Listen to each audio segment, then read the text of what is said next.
Today I'm going to show you how to sell templates on Envato Elements. If you're a designer or creator looking to monetize your work on one of the largest digital marketplace platforms, this guide will walk you through the process of applying to become an author on Envato Elements. First, open your web browser and navigate to elements.envato.com.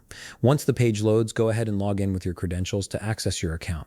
Make sure you're signed in properly before proceeding to the next step. After logging in, scroll down through the homepage until you spot an option that says Became an Author.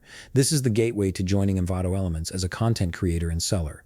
Click on this option to explore the author application process. However, there's an important note you need to be aware of at this stage. When you click on Became an Author, you'll notice a message stating that author intake is on pause.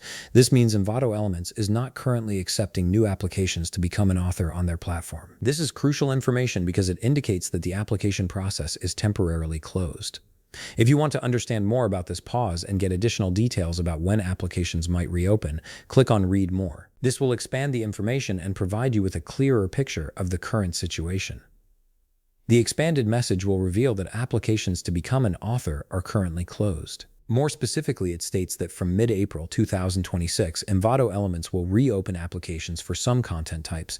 This gives you a timeline to work with and helps you plan when you should return to apply. It's worth taking the time to review all the details provided on this page. Even though applications aren't open right now, familiarizing yourself with the requirements and process will prepare you for when they do reopen. When this opportunity becomes available again, you'll know exactly where to find this section and can quickly submit your application without having to search for it all over again. Understanding this timeline is essential for anyone serious about selling templates on Envato Elements. Use this waiting period to refine your portfolio and prepare the content you plan to submit once applications reopen. If you found this video helpful, please leave a like, subscribe, and see you in the next video.